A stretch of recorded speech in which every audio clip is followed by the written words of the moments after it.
Students, part 17 கவனிங்க. Last கிளாஸில் reversible reaction பார்த்துட்டு இருந்தோம். அதில் பேஜ் நம்பர் 144 பாருங்கள். More to know, if hydrogen peroxide is poured on a wound, it decomposes into water and oxygen. The gases oxygen bubbles away as it is formed and this prevent the formation of hydrogen peroxide. ஓகேவா? if hydrogen peroxide is poured on a wound, ஓகேவா? இப்போ என்ன ஆகுதுன்னா, suppose நம்ம காயம் பட்டுச்சுன்னா அது மேலே ஹைட்ரஜன் பெராக்சைடை பாஸ் பண்ணுவோம், சரியா? போடுவோம். ஹைட்ரஜன் பெராக்சைடு லிக்விடை போடும்போது என்ன ஆகுதுன்னா, ஹைட்ரஜன் பெராக்சைடு டீகம்போசஸ் ஆகும். பாருங்கள், H2O2 is hydrogen peroxide. Hydrogen peroxide எப்படி டீகம்போஸ் ஆகும்னா, hydrogen peroxide is decompose to water 2H2O plus O2. H2O2 is hydrogen peroxide. Hydrogen peroxide is decomposed to form water and oxygen. ஓகேவா? இப்போ கொஞ்ச நேரத்தில் என்ன ஆகும்னா, this oxygen bubbles away as it is formed. It's prevent the formation of hydrogen peroxide. இப்போ hydrogen peroxide decompose ஆகி வாட்டராகவும் ஆக்சிஜனாகவும் மாறும். அப்போ ஆக்சிஜன் கேஸ் வந்து என்ன ஆகும்னா, எவாப்ரேட் ஆயிரும். ஆக்சிஜன் எவாப்ரேட் ஆகிடுச்சு அப்படின்னா ஹைட்ரஜன் வாட்டர் மட்டும் இதில் இருக்கும். ஓகே, ஸோ ரியாக்டன்ட் ப்ராடக்ட் வந்து வாட்டர் மட்டும்தான் இருக்கும். Reactant is hydrogen peroxide, product is water and oxygen. அந்த ப்ராடக்டில் இருந்து one of the product of oxygen is escaped. ஓகேவா? ஆக்சிஜன் வந்து எஸ்கேப் ஆகிடுது.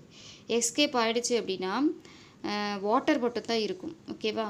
ஸோ ரியாக்ஷன் மிக்சரில் வாட்டர் மட்டும்தான் இருக்கும். எகெயின் என்ன ஆகாதுன்னா, back side of the reaction நடக்காது, பேக்வேர்ட் ரியாக்ஷன் நடக்காது. பேக்வேர்ட் ரியாக்ஷன் நடக்காது அப்படின்னா என்ன ஃபார்ம் ஆகாதுன்னா, எகெயின் ரியாக்ஷன்ஸ் ரிவர்ஸாக மாறாது. ஓகேவா? இதுதான் என்ன ஆகுதுன்னா, நம்ம காயத்துக்கு மேலெலாம் நம்ம ஹைட்ரஜன் பெராக்சைடு போடும்போது இதுதான் நடக்குது. எகெயின் என்ன ஆகாதுன்னா, ஹைட்ரஜன் பெராக்சைடு ஃபார்ம் ஆகாது. ரியாக்ஷன் பேக்வர்ட் சைடு ரிட்டர்ன் ஆகி ஹைட்ரஜன் பெராக்சைடு ஃபார்ம் ஆகாது. ஓகே, அதான் சொல்லியிருக்காங்க. If hydrogen peroxide is poured on a wound, ஓகேவா? சாரிம்மா.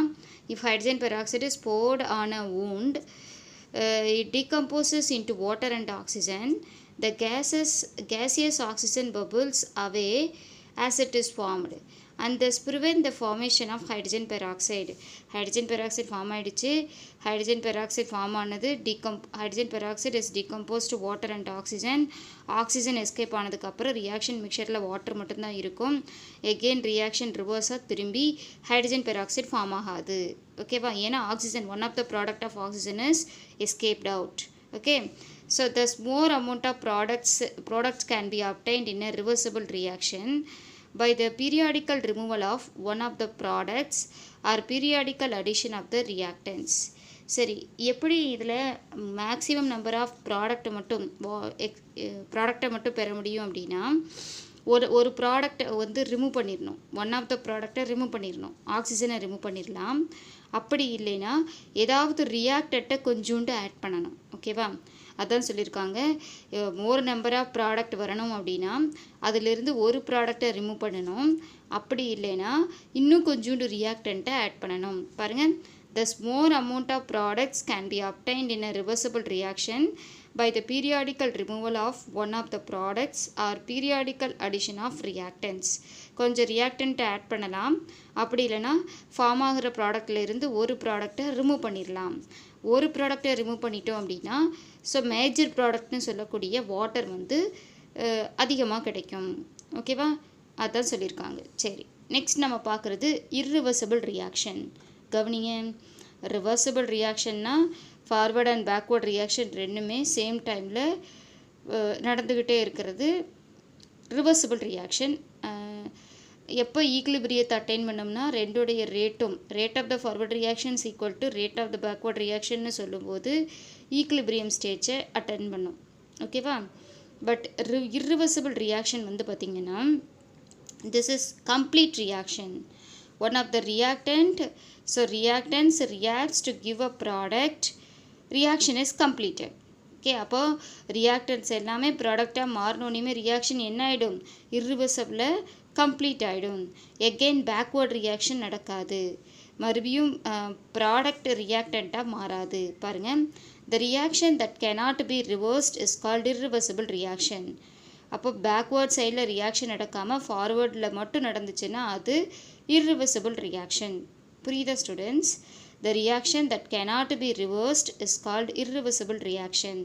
The irreversible reactions are unidirectional. Unidirectional means takes place in only one direction. Okay, so takes place in only one direction, forward direction only. Okay ma? So reactants are reacts to give a product, reaction is completed. Okay, பாருங்க, the reaction that cannot be reversed is called irreversible reaction. The irreversible reactions are unidirectional. They takes place in only in the forward direction. Okay, so combustion of coal into carbon dioxide and water. Carbon வந்து கோல்னு சொல்லக்கூடிய carbon என்னாகுது, ஆக்சிஜனோட ப்ரெசன்ஸில் burn ஆகுது. அப்படி burn ஆகும்போது carbon di ஆக்சைடும் ஹீட்டும் release ஆகுது. ஓகேவா, carbon burns with oxygen, it gives a carbon di oxide and water. Okay, so this carbon di oxide and water வந்து ஃபார்ம் ஆகுது. ஓகே, இந்த ரியாக்ஷன் ஒன்லி ஒன் டைரக்ஷனில் மட்டும்தான் நடந்திருக்கு, ஃபார்வர்ட் டைரக்ஷன் மட்டும்தான் நடந்திருக்கு. Forward direction means reactance reacts to give a product, the reaction is completed. This is forward reaction. இங்கே forward reaction மட்டும்தான் நடந்திருக்கு. எகெயின் கார்பன் டை ஆக்சைடும் ஹீட்டும் சேர்ந்து ரிவர்சிபிளாக மாறுமானா மாறாது. ஓகே, ஸோ அதான் சொல்லியிருக்காங்க. ஸோ எகெயின் கார்பன் டை ஆக்சைடும் ஹீட்டும் கம்பைண்ட் ஆகி கார்பனும் ஆக்சிஜனும் கிடைக்குமானா கிடைக்காது. இப்போ விறகே எரிக்கிறோம் இல்லையா, ஆக்சிஜனோட காற்றினோட ப்ரெசன்ஸில் எரிக்கும் போது அதுலேருந்து கார்பன் டை நமக்கு நிறைய ஹீட் கிடைக்கும், carbon di oxide case release ஆகும். பட் அதுவே நம்ம அந்த கார்பன் டை ஆக்சைடு ரிலீஸ் ஆகி போயிடும், எஸ்கேப் ஆகிடும், வெறும் ஹீட்டும் எஸ்கேப் ஆகிடும். எகெயின் நமக்கு விறகுகட்டையும் ஆக்சிஜனும் கிடைக்குமானா கிடைக்காது. ஓகேவா, ஸோ அப்போ இது ஒரே ஒரு டைரக்ஷனில் மட்டும்தான் நடக்குது. This is irreversible reaction. In this reaction, solid coal burns with oxygen, gets converted into carbon dioxide and water. As the product is gaseous, as soon as it is formed, it is escaped out of the container. ஓகேவா, it is extremely hard to decompose a gas into solid. ஓகேவா, so thus backward reaction is not possible in this case, so it is an irreversible reaction. புரியுதா students? In this reaction, solid coal burns with oxygen, get converted into carbon dioxide gas and water. Carbon ஆக்சிஜனோட ப்ரெசன்ஸில் burn ஆகி carbon di ஆக்சைடும் ஹீட்டையும் release பண்ணுது. Product வந்து பார்த்திங்கன்னா carbon di oxide கேஸும் ஹீட்டும் தான். ஸோ இப்போ ஃபார்ம் ஆன கார்பன் டை ஆக்சைடு கேஸ் என்ன ஆகிடும், escaped out of the reaction container. Reaction கண்டெய்னர்லேருந்து எஸ்கேப் ஆகிடும். It is extremely hard. ஓகேவா, into decompose the gas into solid. Again வந்து கேஸ்லேருந்து சாலிட் கார்பன் ஃபார்ம் ஆகுமானா ஃபார்ம் ஆகாது. So thus the backward reaction is not possible in this case. Again இந்த இது ரெண்டும் சேர்ந்து ரிவர்ஸ் டைரக்ஷனில் பேக்வேர்ட் டைரக்ஷனில் கார்பனும் ஆக்சிஜனும் கிடைக்குமானா கிடைக்காது. இப்படி இருக்கிற ரியாக்ஷன்ஸ் எல்லாமே irreversible reaction. புரியுதா students? So irreversible reaction means this reaction cannot be reversed, is called irreversible reaction, are unidirectional, they takes place in only in the forward direction. Okay, so irreversible reaction கேட்டாங்கன்னா இந்த definition water வரைக்கும் எழுதி இந்த example போட்டு, ஓகேவா, ஃபுல்லாக இது வரைக்கும் இந்த டேபிளுக்கு மேலே வரைக்கும் எழுதணும்.